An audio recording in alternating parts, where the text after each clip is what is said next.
My name is Vanessa. I'm 31 years old, and I never imagined I would wake up bald the morning before my sister's wedding. My fingers trembled as they touched the raw skin of my scalp. Strands of what was once my long, golden hair clung to my pillow, scattered across my bedroom floor like casualties of war. I sat there, frozen, heart pounding in a chaos of disbelief and horror. Standing in the doorway was my mother, Claire, holding a pair of scissors and smiling. That smile, calm, satisfied, terrifying in its coldness, shattered something inside me. Tomorrow was my sister Rachel's wedding, a day our whole family had been obsessing over for months. But today I was a victim of something so cruel, so calculated, it didn't even feel real. Before I go any further, I want to know where you're watching from, and if you haven't yet, please subscribe to follow my journey. This isn't just a story about betrayal, it's a story about rising from the ashes of family-inflicted humiliation and becoming stronger than I ever thought possible. Because to understand why my own mother would cut my hair while I slept, robbing me of my dignity without my consent, you need to know who we are, what kind of family we were, and why Rachel was always allowed to shine, even if that meant dimming my light completely. This wasn't just a haircut, it was war. And it was personal. From the outside, our family looked perfect. A beautiful colonial-style home in a quiet Connecticut suburb, manicured lawns, white picket fences. My father, Thomas, was a financial advisor. My mother, Claire, ran a successful interior design firm. We had dinner together every night, took summer trips to Cape Cod, and smiled in every family Christmas photo. But behind closed doors, things were different. Far uglier. I was always the pretty one, while my older sister Rachel was the smart one. Labels assigned to us before we even hit middle school. It didn't matter how hard I studied, how well I performed. My accomplishments were invisible compared to Rachel's. I worked tirelessly through school, graduated college with honors, and landed a competitive role in digital marketing. But in my mother's eyes, that never measured up to Rachel's achievements. Rachel got into Princeton. Rachel volunteered at Legal Aid. Rachel was the one who deserved praise. I just looked nice in family photos. I remember winning a regional poetry competition in high school. I brought the certificate home, glowing with pride. My dad barely looked up from his newspaper. "That's great, sweetheart," he muttered. "Did you hear Rachel was selected for the Model UN Summit in D.C.? That was how it always went. No matter what I did, Rachel was one step ahead. Not because she was, but because they made sure she was. Even when I earned a major promotion last year, Mom brushed it off. "You've always been lucky to have that face," she said flatly. And when I bought my first car, a used Honda I'd saved years for, Rachel complained to them. Vanessa's trying to show off now. But Rachel wasn't just a passive recipient of favoritism. She fed off it. She once ruined my prom dress the night before the dance because she overheard someone say I might be voted prom queen. She cried afterward, begged for forgiveness. I gave it. That's what sisters do, right? But that pattern never stopped. It just grew sharper, more sophisticated with age. I spent years shrinking myself to maintain peace, hoping one day they'd see me as more than just Rachel's shadow. That day never came. And as I stood there that morning, bald and shaking, I finally understood. This wasn't just about hair. It was about control. It always had been. Things escalated the moment Rachel met Ethan, the man who would become her husband. He was everything my parents had ever dreamed of in a son-in-law. Polished, successful, from an old money family with a summer estate in Martha's Vineyard. He worked as a corporate attorney, wore tailored suits, and called my father Sir on their first meeting. From day one, my parents adored him, almost more than they adored Rachel. And that only made Rachel more territorial. She started nitpicking everything I did. If I wore a dress to Sunday dinner, she'd roll her eyes and ask if I ever didn't try to make things about me. If I shared a small work win, she'd instantly cut in to talk about Ethan's latest case or their wedding venue tour. If someone complimented me, even something small, she'd go cold. When they got engaged just 6 months into dating, our family turned into a wedding factory. Every conversation, every weekend visit, every group chat revolved around her big day. I tried to be supportive, I really did. I offered to help design the save the dates, coordinated the cake tasting, and even helped her pick out thank you card templates with my design skills. But no matter what I did, Rachel saw it as a threat. "You just want attention," she snapped once when I showed her the elegant stationery mock-ups I'd created. "You know you're better at that stuff. You're just trying to upstage me." That stung. I wasn't trying to outshine her. I was trying to show up for her. But Rachel didn't want a sister who stood beside her. She wanted one who stood beneath her. When she asked me to be a bridesmaid, it felt more like an obligation than an invitation. "Just don't try to stand out," she warned. "This day isn't about you." And with those words, something in me shifted. It wasn't just her insecurity anymore, it was weaponized. And my parents? They didn't just allow it, they endorsed it. My mother even suggested I wear something more subtle than the other bridesmaids. Less makeup, less flair, less me. That wedding wasn't just about Rachel getting married, it was about erasing me. And I didn't yet realize how far they were willing to go to make sure I stayed invisible. I had gone to sleep that night feeling hopeful. After weeks of walking on eggshells, I had finally shared a genuine moment with Rachel. We sat on her childhood bed, sipped chamomile tea, and for the first time in years, she let her guard down. "What if I'm not enough for Ethan?" she whispered. I held her hand and told her the truth. She was beautiful, smart, and more than worthy of love. She hugged me. She said she was glad I'd be standing by her side tomorrow. I believed her. But while I slept, exhausted, emotionally drained, clinging to some fragile thread of sisterhood, my mother, Claire, crept into my room with scissors in hand. The first thing I felt that morning was the cold brush of something on my cheek. I reached up, groggy, and my fingers brushed against something soft. A strand of hair. I blinked, and more fell into my lap. My heart dropped. I sat up fast, and that's when I saw her. My mother, standing at the foot of my bed, holding a silver pair of hair shears and smiling with calm satisfaction. Blonde hair, my hair lay in clumps at her feet. I scrambled to the mirror in disbelief. What I saw didn't register at first. My long golden waves, the hair I'd grown and cared for since I was a child, had been hacked into a jagged mess. Some parts were shaved nearly to the scalp, others dangled in tufts. It wasn't a haircut, it was mutilation. "Mom, what did you do?" My voice cracked. Her response was cold and rehearsed. "This is justice. For Rachel. She deserves to shine on her wedding day without competing with your distractions." My legs gave out. I sank to the floor, trembling. How could someone who gave birth to me do this? How could she destroy me while I slept, then call it fairness? Then came the second blow. My father, Thomas, appeared at the doorway, arms crossed, voice flat. "Maybe now people will pity you instead of envying you." That's when it became clear. This wasn't just Rachel's insecurity. This was a family operation. They'd decided somewhere behind closed doors that my very existence was a threat to Rachel's spotlight. And so they'd acted, deliberately, without remorse. I ran to the bathroom and locked the door. My scalp stung with tiny cuts where the scissors had slipped.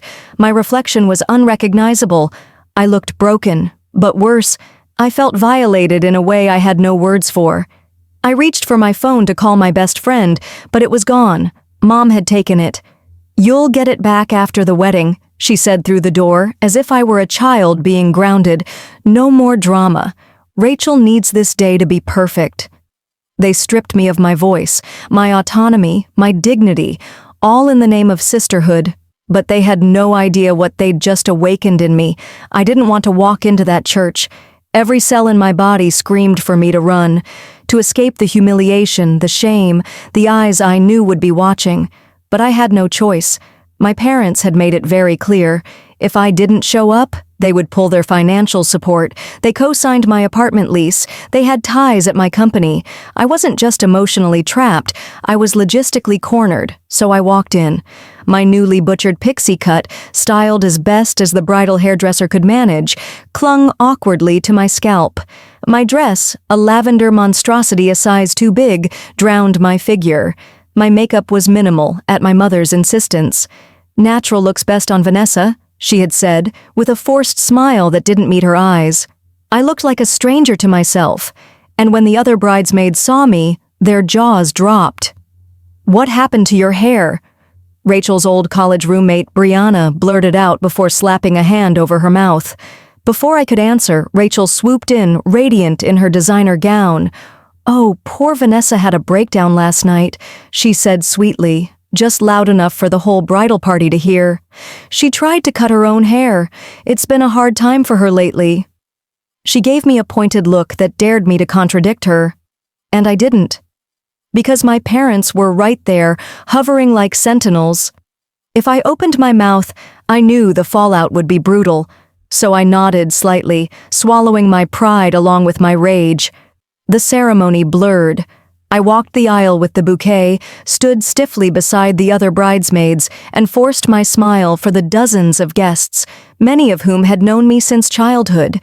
I could feel their stares, their confusion. Whispers floated through the pews. "What happened to Vanessa? Is she okay?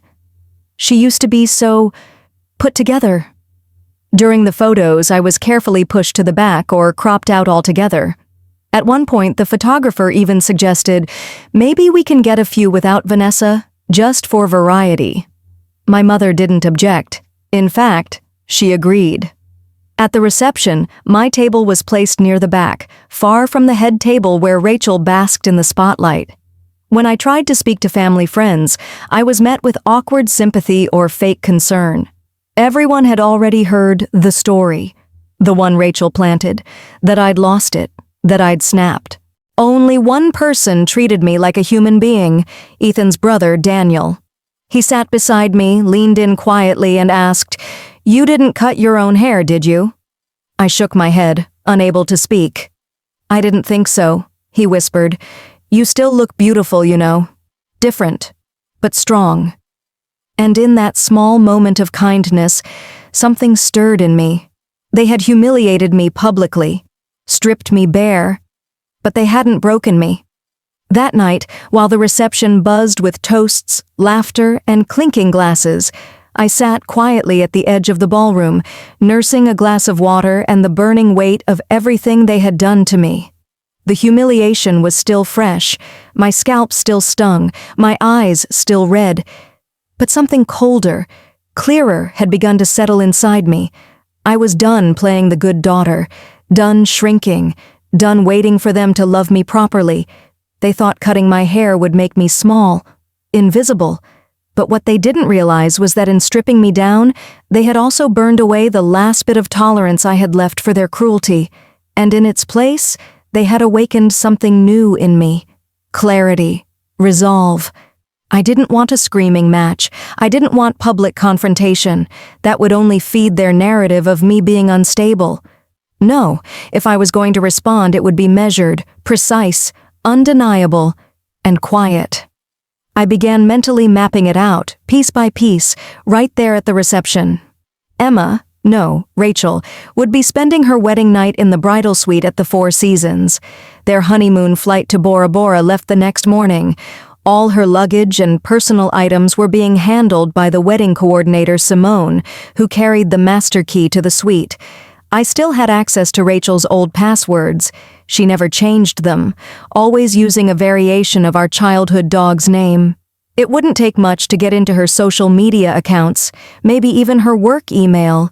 And then there were the physical things, the delicate lace of her honeymoon lingerie already placed neatly on the bridal suite bed, her skincare and makeup kit, her carefully packed designer honeymoon wardrobe.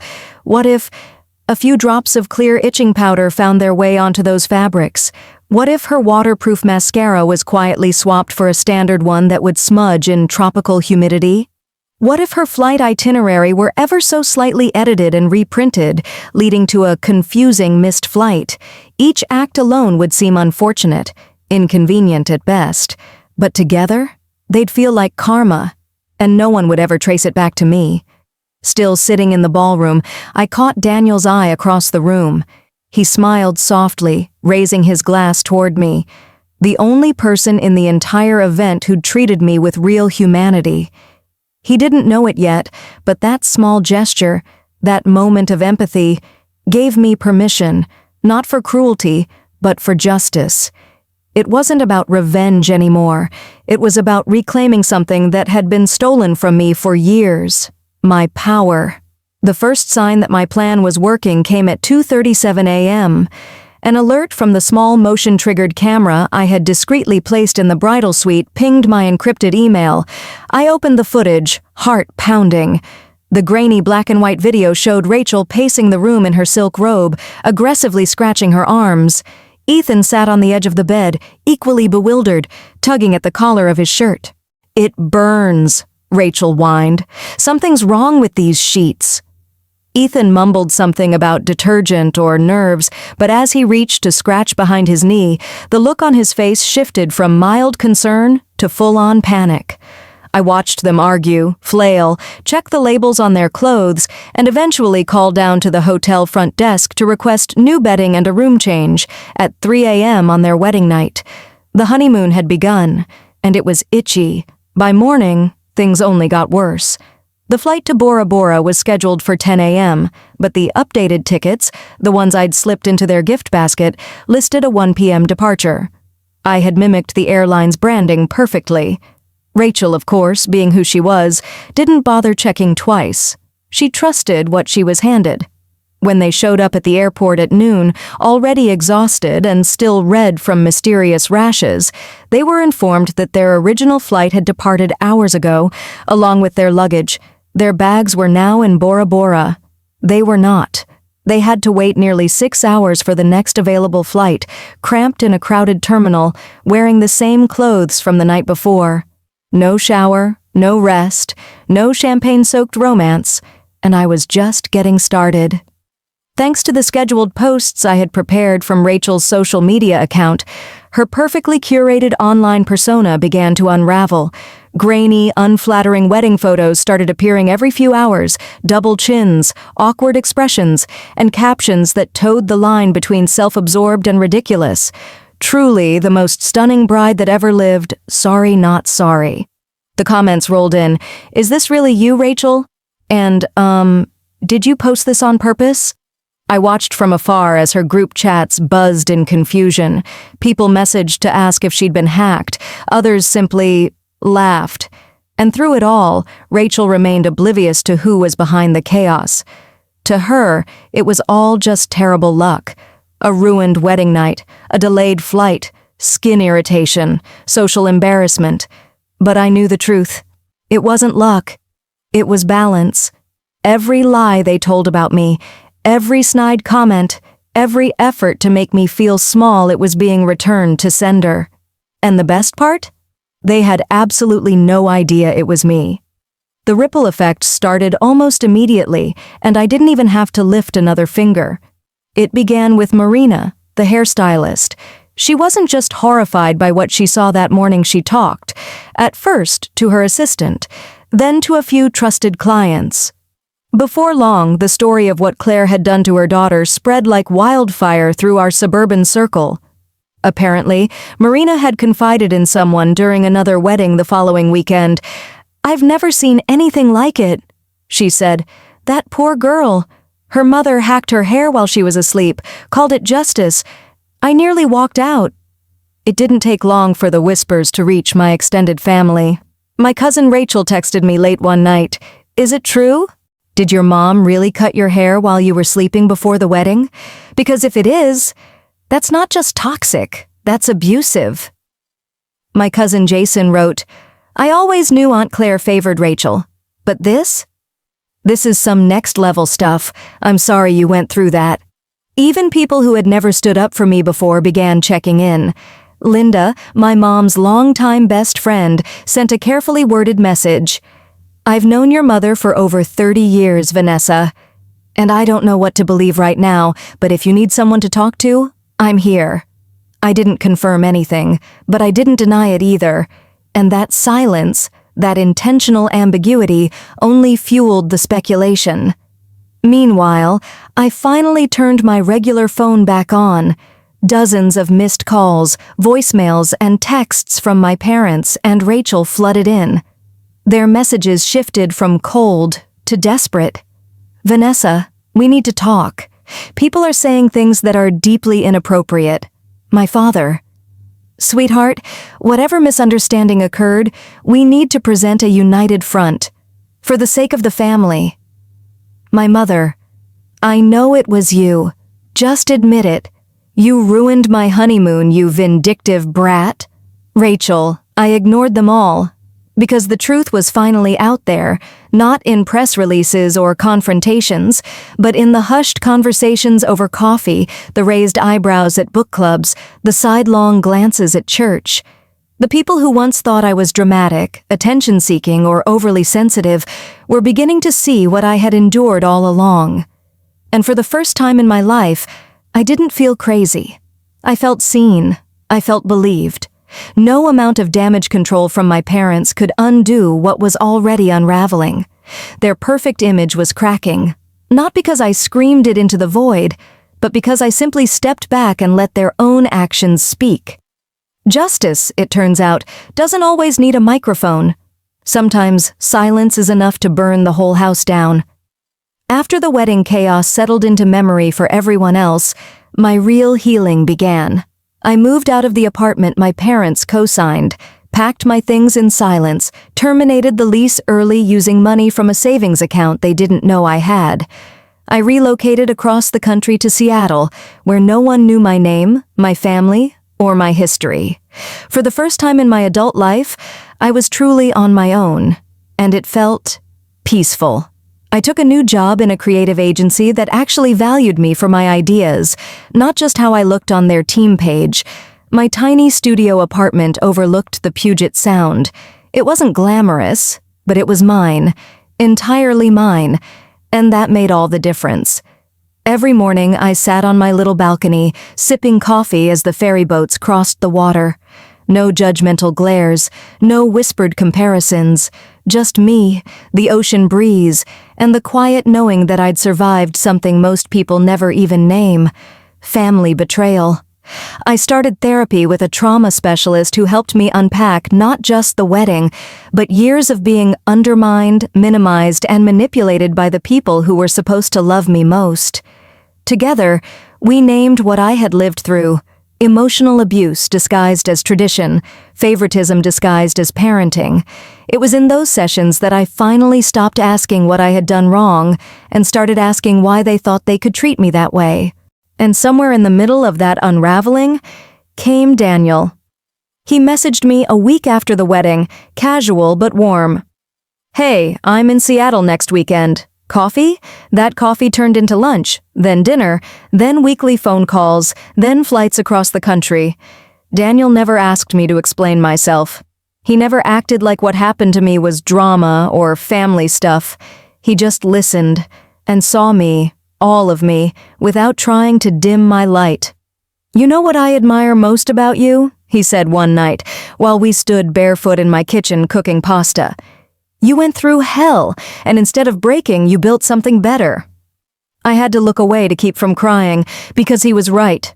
The victory wasn't in the revenge, it wasn't in the ruined honeymoon or the social fallout. It was in this, the life I was creating after. A life where I was safe, loved, and no longer living in the shadow of someone else's insecurity.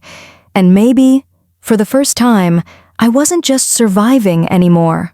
I was free. 1 year later, standing in front of the mirror the night before my own wedding, I barely recognized the woman staring back at me. My hair had grown into a sleek, shoulder-length bob, effortlessly stylish, framing my face with quiet strength. I smoothed down the silk of my dress rehearsal outfit, fingers steady, heart calm. Not nervous, not anxious, just whole. Mark, yes, Daniel, had proposed 6 months earlier on a rainy evening in Seattle, offering me his grandmother's ring with tears in his eyes. "You taught me what courage looks like," he whispered. I want to spend my life with someone who lives in truth, even when it's hard. There was never any doubt. This time, no one from my biological family would be at the ceremony. Not because I wanted to punish them, but because peace is sacred. And peace requires boundaries. We kept the guest list small, chosen family only. People who had shown up for me with honesty, empathy, and love that didn't come with conditions. As we finalized the list, I told Mark, "Family isn't who shares your blood. It's who shows up when everything falls apart and stays to help you rebuild." And I meant it. Looking back, I realized the greatest act of revenge wasn't what I did to Rachel's wedding or honeymoon. It was what I built from the ashes of everything they tried to destroy. A life filled with safety, purpose, and joy that belonged entirely to me. They cut my hair thinking they'd cut my power. Instead, they freed me. So to anyone out there navigating toxic family dynamics, I leave you with this. Sometimes the deepest betrayals plant the seeds for our greatest becoming. If this story resonated with you, I invite you to like, comment, and subscribe. Share your story. Let's build a space where healing is louder than hurt, and where no one has to shrink to belong. Thank you for listening. You're not alone.